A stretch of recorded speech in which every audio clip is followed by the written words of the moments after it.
Hi, welcome back. In this video, we'll be looking at two mid-price cordless stick vacuums, the Dyson V8 Absolute and the Tineco A11 Master. So the A11 has been a pleasant surprise in my tests, scoring high marks in most of them, and we'll see how it compares with this Dyson product. We'll look at the different aspects of these two models to see which is better. If it's your first time in this channel, please consider subscribing to get notified when I publish new comparisons like this. For more information about these two vacuums, please check the links below. So first, I'll run through the different models of each one. The Tineco A11 currently has two options available, the A11 Hero and the Master Plus. Both models are basically the same vacuum with the same motor, battery, and dustbin capacity. The difference aside from the color is the attachments. The A11 Master Plus comes with two batteries, two cleaning heads, the soft roller and standard brush roll. It also includes specialty tools like this flexible long crevice tool, flexible hose, and the multi-angle adapter that helps cleaning areas like the top part of this cabinet. The A11 Hero does not have these specialty tools and only has a standard brush and a single battery. The V8 has more options available in Amazon. These include the Absolute, Animal, Motorhead, Animal Pro Plus, and Animal Plus. Please note that these models are the options I see as of the posting of this video. All V8 submodels have the same motor, battery, and dirt capacity. The difference, like Tineco, is the attachments included, which may vary. The model that I have is the V8 Absolute that has a soft roller and direct drive attachments, plus these tools. The Animal Pro Plus has the most number of tools with a total of 9. These include accessories not found in the Absolute version like the up-top adapter, low reach adapter, and a mattress tool. So I think this model is a specialty option for pet owners. For more details about these differences, please check the links down below. Now let's move on to the test results, and I'll start with power. And to test, I used an anemometer to measure airflow at the wand and main cleaning head. The A11 wins this comparison, getting as much as 58 CFM at the wand and 39.72 CFM at the nozzle, while the V8 tops out at 54.24 CFM at the wand and 36.95 CFM at the cleaning head. This airflow difference manifests itself in the cleaning test, where the A11 had higher averages overall. The A11 is slightly better at surface debris pickup on hard floors and carpet based on the test scores. However, the V8 Absolute was slightly better in the sand on hard floor test with a 99.5% score versus the 99.4% pickup of the A11. Please note that I did a test with both the standard brush and roller brushes, so it's an average of the two tests. Also, I'm pleased to report that there wasn't any issue with the standard brush roll for both vacuums, as it picked up nearly everything in the forward pass. So this proves that both attachments have good seals that funnel debris toward the vacuum suction port. The V8 also did better in deep cleaning tests with an average pickup of 97.7%, while the A11 isn't far behind, picking up an average of 96.45% in two tests. However, I had to use the highest power settings for both vacuums to achieve this score, and it eats at the runtime that we'll look at in a bit. I also tested the standard brush rolls on various debris on hard floors to see how viable it is to use on this surface. And both did well, picking up most of the debris in the forward pass, even at the default power setting. In the edge cleaning test, there isn't much of a difference with the results as both vacuums were able to pick up most of the pet litter. However, the V8's torque drive attachment did better in the forward pass and was able to pick up more. The A11 standard brush didn't do as well in the initial pass, as you can see in the clip. It left quite a bit on the right portion. I had to face the cleaning head towards it to pick up the debris. One minor quirk is these standard brushes are prone to kicking debris backward, which is a common occurrence with these tools. In the soft roller test, the A11 and V8 also did well.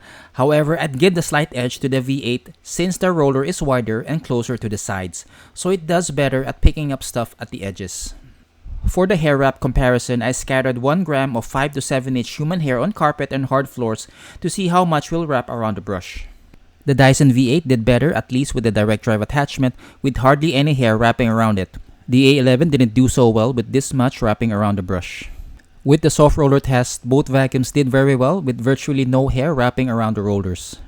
To test how long each vacuum will run, I just left the motor on until it shuts off while timing it, and here are the results for the V8 and A11. If you look at the results per battery, the V8 runs longer in the lower settings at 41 minutes with the crevice tool and 31 minutes with the direct drive attachment. However, the A11 Master has two batteries that can run for up to 53 minutes using the non-powered tools and up to 50 minutes with the main cleaning head. Another advantage of the A11 is how easy it is to remove the battery. Unlike the V8 where you need to loosen 3 screws, the A11 utilizes a clip-on battery that easily slides off. Also, you can purchase extra batteries in Amazon if you want to extend the runtime further. So the A11 wins this category. Next, we'll look at noise levels where I use a sound meter to measure noise from a few feet away. To my surprise, the A11 is louder in both settings than the V8 with as much as 75.4 decibels compared to the 73.2 decibels of the V8. In terms of size, these vacuums are quite similar, with the V8 measuring 45 inches long and the A11 at 43.5 inches. The width of the brush roll is almost the same for both vacuums at a little over 9 inches. Weight is almost even. The V8 weighs 5.75 pounds and the A11 weighs 5.5 pounds. The A11 has a larger capacity dust cup and can hold up to 0.6 liters of dry dirt, while the V8 is slightly smaller at 0.54 liters. However, I like the V8's design better since it has the hygienic system that pushes dirt downward, whereas the A11 does not, with only a quick release latch and a trap door, so it relies on gravity more. I didn't notice much of a difference when it comes to ergonomics, as both these vacuums have the same design, using a trigger for turning on the motor. The A11 though has the trigger lock while the V8 does not, so finger and arm fatigue may be an issue with the V8 if you're using it for an extended period. But the V8 is better when it comes to steering around furniture. Its swivel system is more responsive and turns at a sharper angle, as you can see in the clip that the V8 easily avoids the chair, whereas the A11 does not. So these observations are applicable to both the soft roller and standard brush attachments. The V8 can also go further under furniture than the A11 because the A11's cleaning head sits at a fixed angle, which hampers it when cleaning these areas. However, the A11 has the LED headlights that help a great deal with visibility and something that I think more stick vacuums should incorporate into their products. The V8 utilizes a slide switch to toggle between the default and max power settings, while the A11 uses a button. I like the slide switch better since it gives a visual reminder of which setting you're at, which isn't the case with a button. The V8 will stay at a specific setting until you move the slider, whereas the A11 always starts at the default setting. Choosing which design is better will boil down to your preference. To conclude this comparison, I really like these two products as each one will perform extremely well on hard floors and carpets. Cleaning performance is very close, so there's no clear winner in this category. So choosing between the A11 and V8 will boil down to your preferences. The V8 is the better product when it comes to ergonomics, as it is better at steering around furniture on hard floors and carpet, plus it is less noisy. I also like the V8 dust container with the hygienic feature, which makes disposing of dirt less messy than the more traditional design of the A11. However, the A11 Master has more tools, a trigger lock, and two batteries that easily slides out of the vacuum, so it's easier to replace than the V8. I hope this comparison has helped you decide between the Tineco A11 and Dyson V8. If you have any questions, just drop them in the comment section below and I'll answer them as soon as possible. Don't forget to like and subscribe if this video has given you a lot of value. For more information about these two products, please check the links below. Thanks again for watching and I'll see you in the next video.